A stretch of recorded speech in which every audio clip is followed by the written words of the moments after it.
ఇంతకు ముందు జరిగిన సీనియర్ ఛాంపియన్‌షిప్ ట్రోఫీలో ఇండియా వర్సెస్ పాకిస్తాన్ మ్యాచ్ ఉన్నప్పుడు ఇండియా వాళ్ళు మ్యాచ్‌నైతే బైకాట్ జేషిర్రు. అంటే మ్యాచ్ మేము వాళ్ళతోని ఆడము పాకిస్తాన్‌తోని జెప్పేసి మ్యాచ్‌నైతే బైకాట్ జేషిర్రు. ఆడలేరు. సేమ్ అదే విధంగా ఇప్పుడు సెప్టెంబర్ 9 నుంచి ఆసియా కప్‌లో గూడంగా ఇండియా వర్సెస్ పాకిస్తాన్ మ్యాచ్‌లు జరగబోతున్నాయి. మరి దానికి చాలా మంది ఏమంటున్నారంటే ఇక్కడ గూడంగా ఇండియా పాకిస్తాన్ మ్యాచ్‌లు బైకాట్ జేయాలి మనోళ్ళని జెప్పేసి చాలా మంది అనుకుంటున్నారు. బట్ నేనేమనుకుంటున్నా అంటే మనం బైకాట్ జేయొద్దు భయ్. ఇండియా పాకిస్తాన్ మ్యాచ్‌లంటేనే ఇంత హైప్ ఉంది. ఈ 2 టీమ్‌లు గనక ఆడితే వాటి ఫ్యాన్ బేస్ అనేది సెపరేట్ వేరే లెవెల్‌లో ఉంది. ఇండియా పాకిస్తాన్ మ్యాచ్ ఆడాలి. ఇండియా ఖచ్చితంగా పాకిస్తానోళ్ళ మీద గెలవాలి. పాకిస్తానోళ్ళకి పోయించేసేయాలి. అట్లా ఆడి అట్లా ఓడిస్తేనే మనకు ఆ ఆనందం అనేది వేరే లెవెల్ ఉంటది.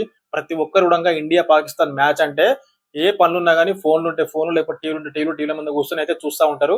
మరి మీకేమనిపిస్తుంది? ఇండియా పాకిస్తాన్ మ్యాచ్ జరగాలా? లేకపోతే బైకాట్ జేయాలా? మీ ఒపీనియన్ ఏంది? Comment below.